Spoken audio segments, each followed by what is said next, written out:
Bismillahirrahmanirrahim. Assalamualaikum warahmatullahi wabarakatuh.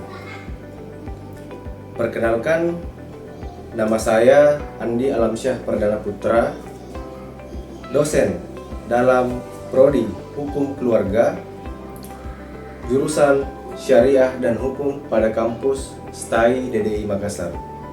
Kebetulan pada semester kali ini saya dipercayakan mengampu mata kuliah Hukum Acara Perdata. Pada pertemuan yang lalu, kita telah membahas tentang perbedaan putusan-putusan hakim yang diantaranya putusan ditolak, putusan tidak dapat diterima atau dalam bahasa Belandanya adalah niet onafhankelijk verklaar, dan putusan dikabulkan atau diterima. Pada kesempatan kali ini, kita akan membahas tentang upaya-upaya apa saja yang dapat ditempuh oleh para pencari keadilan pasca putusan pengadilan. Pakar hukum dan akademisi dalam bidang hukum perdata sangat berpengaruh dalam pengembangan sistem hukum di Indonesia. Untuk lebih simpelnya, kita bisa mengartikan bahwa upaya hukum adalah langkah hukum yang dapat dilakukan untuk menolak atau memperbaiki putusan pengadilan. Langkah ini bertujuan untuk menjamin keadilan, memberikan kesempatan koreksi atas putusan yang belum final. Seperti itulah yang dimaksudkan oleh Bapak Guru Besar di dalam bidang hukum perdata, yaitu Prof. Sudikno Mertokusumo. Adapun yang akan saya jelaskan pada kesempatan kali ini adalah upaya hukum biasa dan upaya hukum luar biasa. Nah, di dalam hukum acara perdata terdapat beberapa upaya hukum yang dapat ditempuh untuk mencari keadilan. Verzet adalah perlawanan terhadap putusan Verstek, yaitu putusan yang dijatuhkan tanpa kehadiran tergugat. Upaya ini mungkin tergugat didengar kembali dalam persidangan, sedangkan banding diajukan ke pengadilan yang lebih tinggi untuk mengoreksi putusan tingkat pertama, baik pihak menang maupun pihak yang kalah. Kasasi diajukan ke Mahkamah Agung untuk menilai apakah putusan pengadilan sebelumnya telah sesuai dengan hukum, bukan memeriksa ulang fakta. Sementara itu, peninjauan kembali atau PK merupakan upaya hukum luar biasa yang diajukan terhadap putusan berkekuatan hukum tetap, biasanya karena ditemukan adanya bukti baru atau karena kehilafan hakim. Keempat, upaya hukum ini menjadi jaminan bahwa proses peradilan berjalan adil, terbuka, dan memberi kesempatan bagi semua pihak untuk mendapatkan keadilan yang seutuhnya.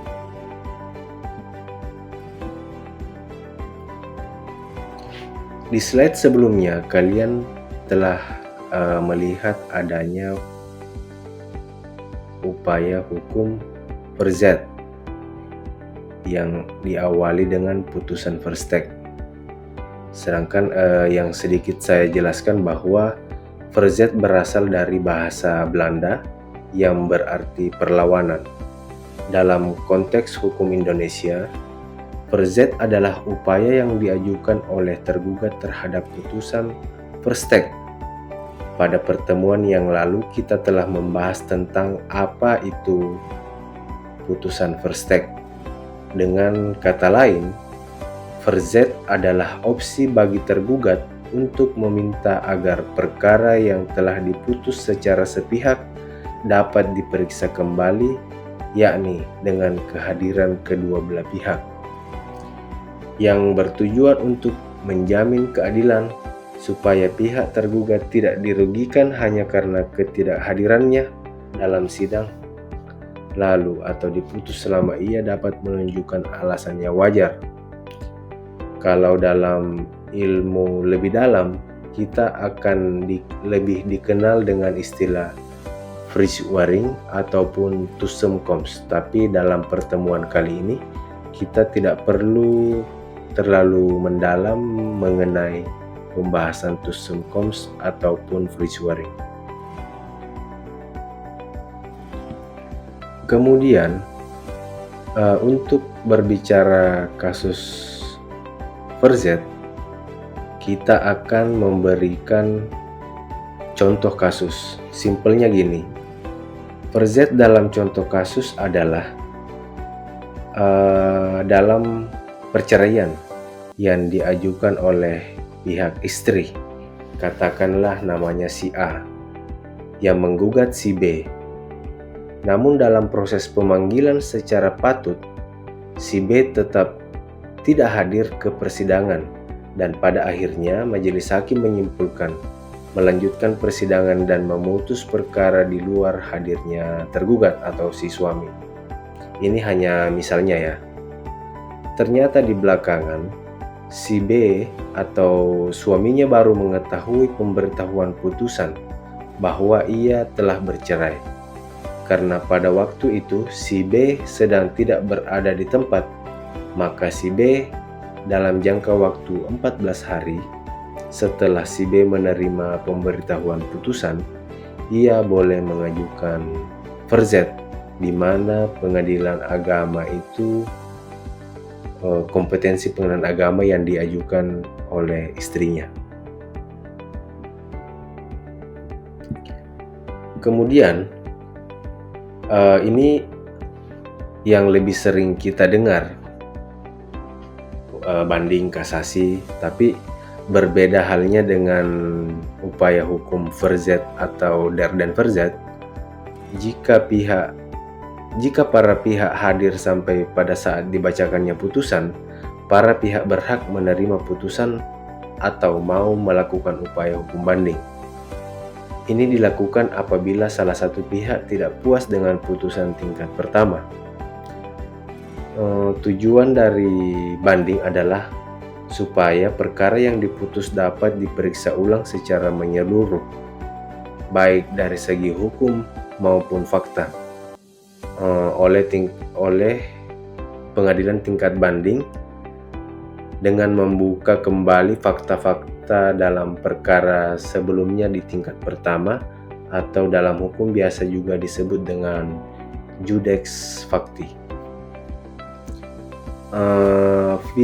Pihak yang mengajukan banding atau yang biasa disebut pembanding boleh mengajukan alasan-alasan banding dalam memori bandingnya, sedangkan terbanding boleh menjawab memori banding itu dengan mengajukan kontra memori banding yang membantah alasan apa yang disampaikan pemohon banding di dalam memori bandingnya.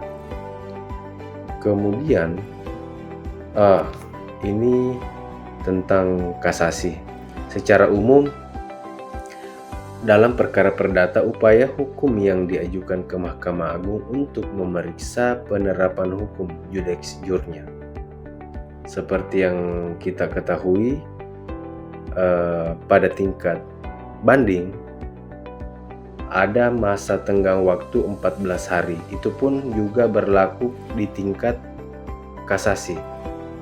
Apabila dalam waktu 14 hari setelah pemberitahuan putusan banding ada pihak atau tadinya penggugat maupun tergugat merasa tidak terima dengan putusan tersebut, maka ia bisa mengajukan upaya hukum kasasi. Dalam upaya hukum kasasi yang tadinya pemohon banding itu tidak diwajibkan untuk mengajukan memori banding, berbeda halnya dengan upaya hukum kasasi.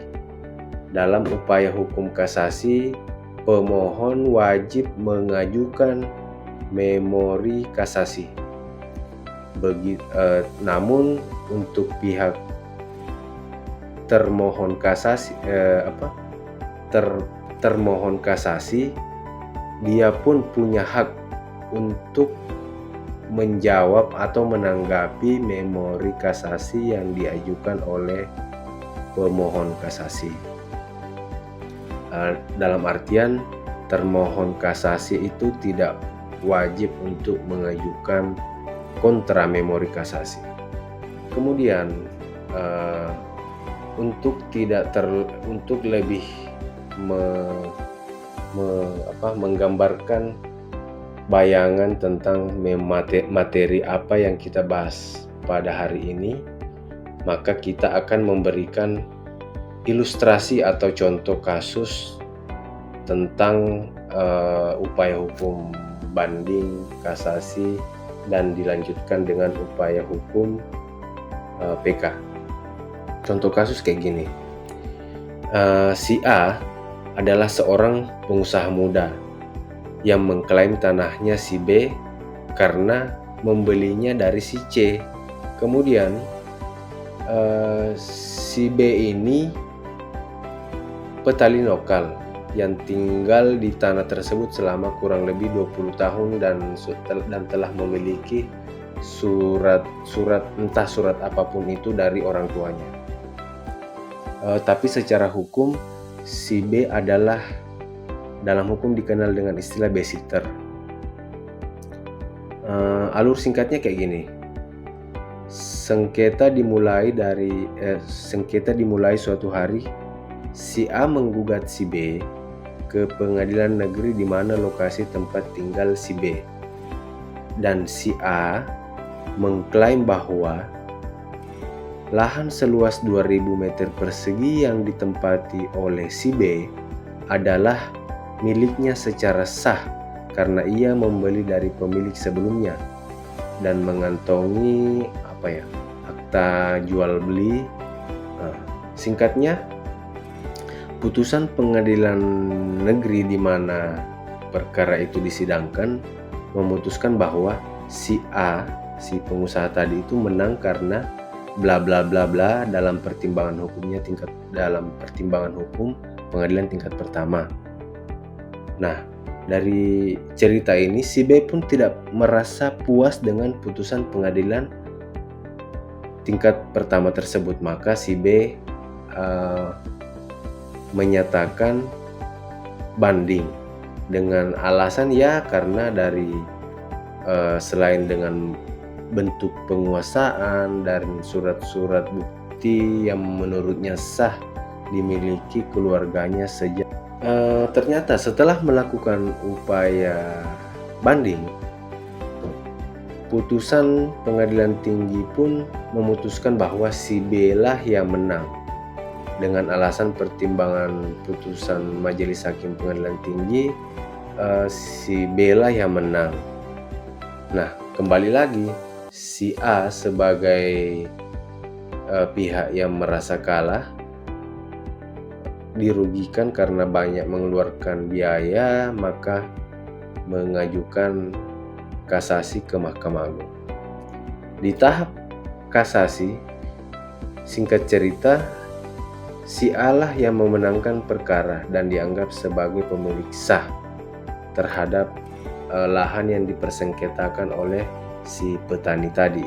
Maka mau tidak mau, inilah yang dianggap sebagai putusan yang ingkrah atau berkekuatan hukum tetap.